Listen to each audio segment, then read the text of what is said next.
to know, if you had complete control over your character's fates, what would you like to happen to your characters, or for you, how would you change your character's fate? What would Roz do instead? I would like Greek Theon to go and join up with Bran. I think that'd be quite cool. To like redeem himself. Yeah. I would like for Bran to breed an army and join forces with Daenerys. Dragon. Have you read the books? Do you know what That would be good. As far as I'm aware, that has not occurred yet, but here's hoping. And I kind of was always hopeful that Roz was going to take over the novel completely, and if Littlefinger hadn't turned out to be such a scoundrel, I think she might have married him. I'm just saying, I think that might have been a bit of romance. I feel like with Game of Thrones, there's always a chance you can come back only dead. I know. White Walker, Wet Dream.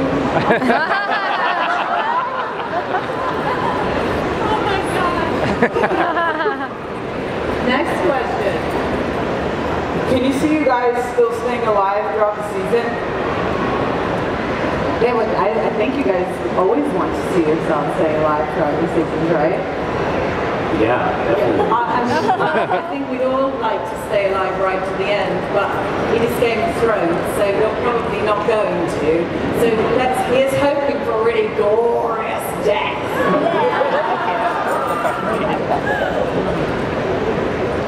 Is this Indiana Jones? Yes, it is. Oh, okay.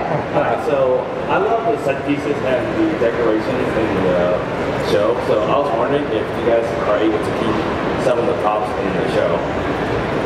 Do you guys get to keep the props from the show or any like cool curtains? I am obsessed with Oathkeeper, and I asked David and Dan, I said, when can I have an Oathkeeper? And they said, when you're dead.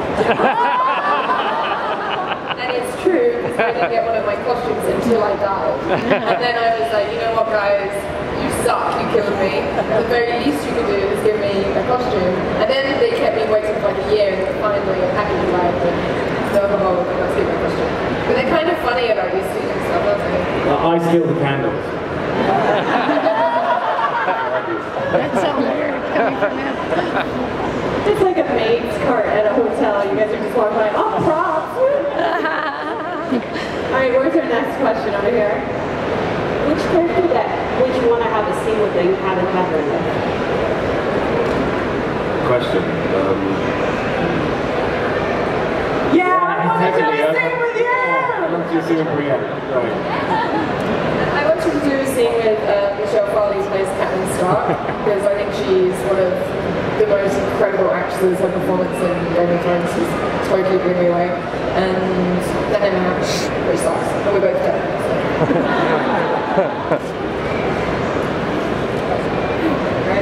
By the way, I just have to point out, there is a hound wandering about with a bucket of chicken. And I have to say it, I'm sorry, all the fucking chicken belongs to you, sir.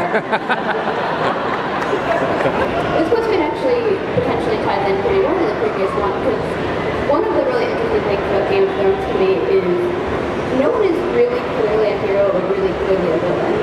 And it was very interesting to hear about everyone's perspective on playing a character. I think Leon is a great example of that, actually. Where even if you're like, oh gosh, Leon, you just pull out a win just this once. Well, they're kind of a dick and they're kind of someone that you care for. And how do you work with that? Except for Cersei, right?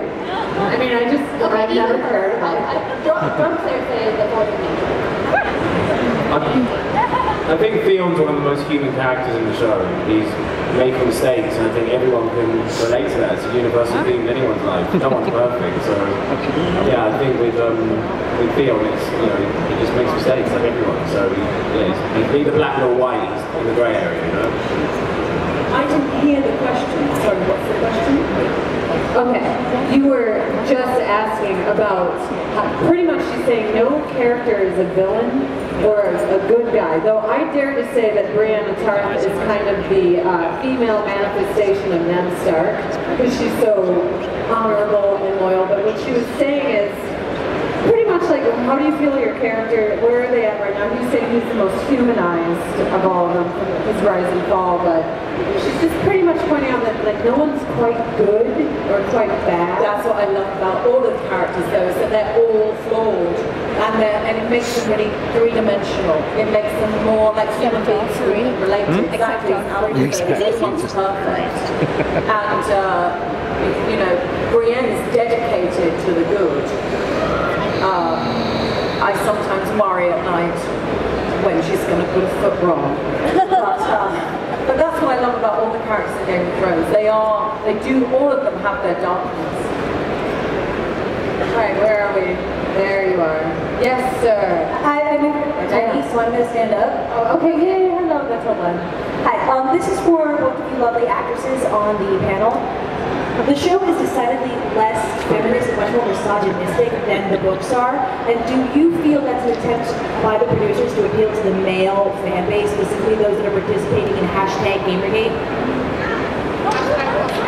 #Gamergate, it's basically an internet attack on women. They threatened Anita Sarkeesian to the point where she had to cancel her speech at a university because they threatened to shoot up the school. Gamergate is basically a bunch of men who attack women on the internet, and they pull their personal information and give it out on public forums as a way to try and sequester women and I guess our power in the industry. So I wasn't aware of that group of individuals. However, I am very good. I am very aware that gender inequality is still very alive in our world. However, the female characters in Game of Thrones are some of the strongest female characters we have seen in recent times on television. And I applaud that. And I'm very passionate about the way that women are portrayed, and I am very proud of the work that is continuing to be done by this television show in mainstream media. And it may be small steps, but I am very grateful they're being taken. I agree with you, and I think it would be very easy because of the violence against women. I mean, there's violence against everyone in Game of Thrones. It's not just the women. You know, and obviously there's a lot of nudity and there's a lot of adult content, which obviously is something that I've been asked a lot about.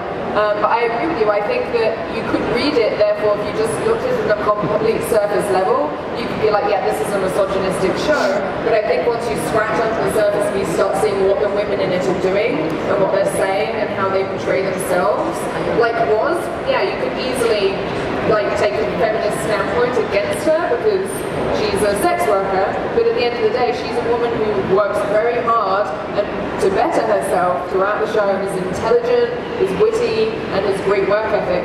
So I think that to read it, you can't just read it on one level or another, and I think it's pretty representative, sad as it is, for the world that we live in, which is full of the same kind of issues that people are facing in Game of Thrones.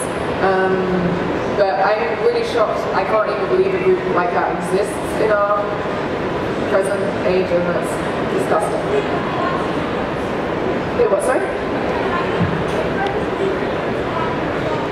Oh, is it those people who keep it up?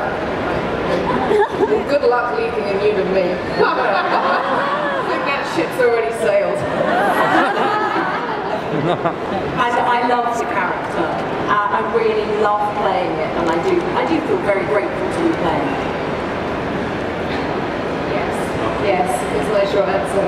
Yeah, I think Roz is awesome, and I miss playing her. I actually do. And I actually went through a very weird mourning period for her, which I never knew was even possible. I didn't know that could happen, but I guess I spent 5 years of my life being her, and then suddenly she was gone. And I think you guys probably agree, and most actors would say that you put a piece of yourself into every character that you create, and it's a way of expressing yourself. And when you don't have that anymore, it's strange. So I miss her.